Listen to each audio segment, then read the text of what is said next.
पिछले 15 दिनों से दंड जुर्माने के पैसे जमा करके महतो टोली के पंचों ने पेट्रोमैक्स खरीदा है। इस बार रामनवमी के मेले में गांव में सब मिलाकर 8 पंचायतें हैं। हर एक जाति की अलग अलग सभा चट्टी है। सभी पंचायतों में दरी, जाजिम, सतरंजी और पेट्रोमैक्स है। पेट्रोमैक्स जिसे गांव वाले पंचलाइट कहते हैं। पंचलाइट खरीदने के बाद पंचों ने मेले में ही तय किया, 10 रुपये जो बच गए हैं इससे पूजा की सामग्री खरीद ली जाए। बिना नेम टेम के कल कब्जे वाली चीज़ का पुण्याह नहीं करना चाहिए। अंग्रेज बहादुर के राज में भी पुल बनाने से पहले बलि दी जाती है। मेले के सभी पंच दिन दहाड़े ही गांव लौटे। सबसे आगे पंचायत का छड़ीदार पंचलाइट का डिब्बा माथे पर लेकर और उसके पीछे सरदार दीवान और पंच वगैरह। गांव के बाहर ही ब्राह्मण टोले के फुटंगी झा ने टोक दिया, कितने में लालटेन खरीद हुआ है महतो? देखते नहीं पंचलेट है। बामन टोली के लोग ऐसे ही ताब करते हैं। अपने घर की ढिबरी को भी बिजली बत्ती कहेंगे और दूसरी के पंचलेट को लालटेन। टोले भर के लोग जमा हो गए। औरत, मर्द, बूढ़े, बच्चे सभी काम छोड़कर दौड़े आए। चल रे चल, अपना पंचलेट आया है, पंचलेट। छड़ीदार अग्नू महतो रह रहकर लोगों को चेतावनी देने लगा, हाँ दूर से, जरा दूर से, छूछा मत करो, ठेस ना लगे। सरदार ने अपनी स्त्री से कहा, सांझ को पूजा होगी, जल्दी से नहा धोकर चौका पीढ़ी लगाओ। टोले की कीर्तन मंडली के मूल गैन ने अपने भगतिया पच्छकों को समझाकर कहा, देखो आज पंचलेट की रोशनी में कीर्तन होगा। बेताले लोगों से पहले ही कह देता हूँ, आज यदि आखर धरने में 1.5 बेड़ हुआ तो दूसरे दिन से बैकाट। औरतों की मंडली में गुलरी काकी गोसाई का गीत गुनगुनाने लगी। छोटे छोटे बच्चों ने उत्साह के मारे शोरगुल मचाना शुरू कर दिया। सूरज डूबने के 1 घंटा पहले से ही टोले भर के लोग सरदार के दरवाजे पर आकर जमा हो गए। पंचलेट, पंचलेट, पंचलेट के सिवा और कोई गप नहीं, दूसरी कोई बात नहीं। सरदार ने गुडगुडी पीते हुए कहा, दुकानदार ने पहले सुनाया, पूरे 5 कौड़ी 5 रुपया। मैंने कहा कि दुकानदार साहेब, यह मत समझिए कि हम लोग एकदम देहाती हैं, बहुत बहुत पंचलेट देखा है। इसके बाद दुकानदार मेरा मुंह देखने लगा। बोला, लगता है आप जाति के सरदार हैं। ठीक है, जब आप सरदार होकर खुद पंचलेट खरीदने आए हैं तो जाइए, पूरे 5 कौड़ी में आपको दे रहे हैं। दीवान जी ने कहा, अलबत्ता चेहरा परखने वाला दुकानदार है। पंचलेट का बक्सा दुकान का नौकर देना ही नहीं चाहता था। मैंने कहा, देखिए दुकानदार साहेब, बिना बक्सा पंचलेट कैसे ले जाएंगे? दुकानदार ने नौकर को डांटते हुए कहा, क्यों रे, दीवान जी की आंखों के आगे धुरखेल करता है, दे दो बक्सा। टोले के लोगों ने अपने सरदार और दीवान को श्रद्धा भरी निगाहों से देखा। छड़ीदार ने औरतों की मंडली में सुनाया, रास्ते में सन्न सन्न बोलता था पंचलेट, लेकिन ऐन मौके पर लेकिन लग गया। रूदल साहब बनिए की दुकान से 3 बोतल किरासन तेल लाया और सवाल पैदा हुआ, पंचलेट को जलाएगा कौन? यह बात पहले किसी के दिमाग में नहीं आई थी।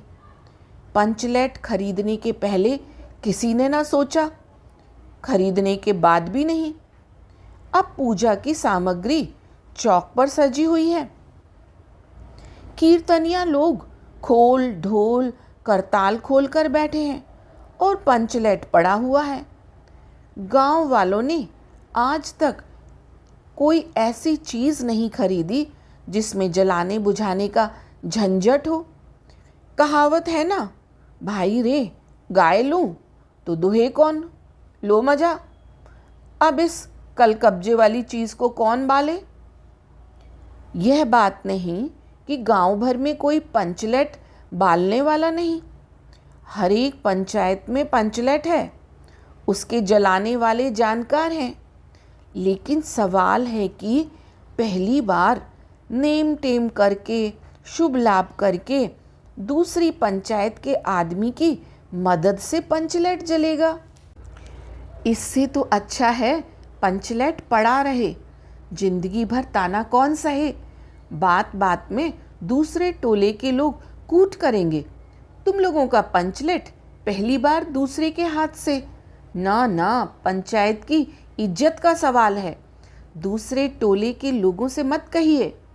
चारों ओर उदासी छा गई, अंधेरा बढ़ने लगा। किसी ने अपने घर में आज ढिबरी भी नहीं जलाई थी। आज पंचलेट के सामने ढिबरी कौन जलाता। सब किए कराए पर पानी फिर रहा था। सरदार, दीवान और छड़ीदार के मुंह में बोली नहीं। पंचों के चेहरे उतर गए थे। किसी ने दबी हुई आवाज में कहा, कल कब्जे वाली चीज का नखरा बहुत बड़ा होता है। एक नौजवान ने आकर सूचना दी, राजपूत टोली के लोग हंसते हंसते पागल हो रहे हैं।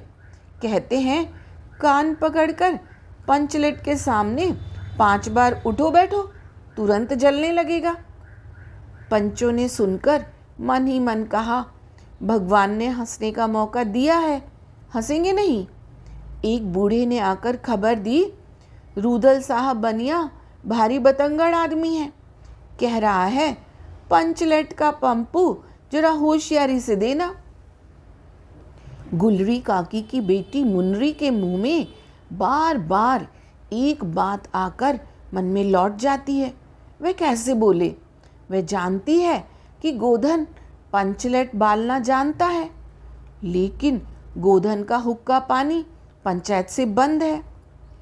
मुनरी की माँ ने पंचायत से फरियाद की थी कि गोधन रोज उसकी बेटी को देखकर सलम सलम वाला सलीमा का गीत गाता है, हम तुमसे मोहब्बत करके सलम।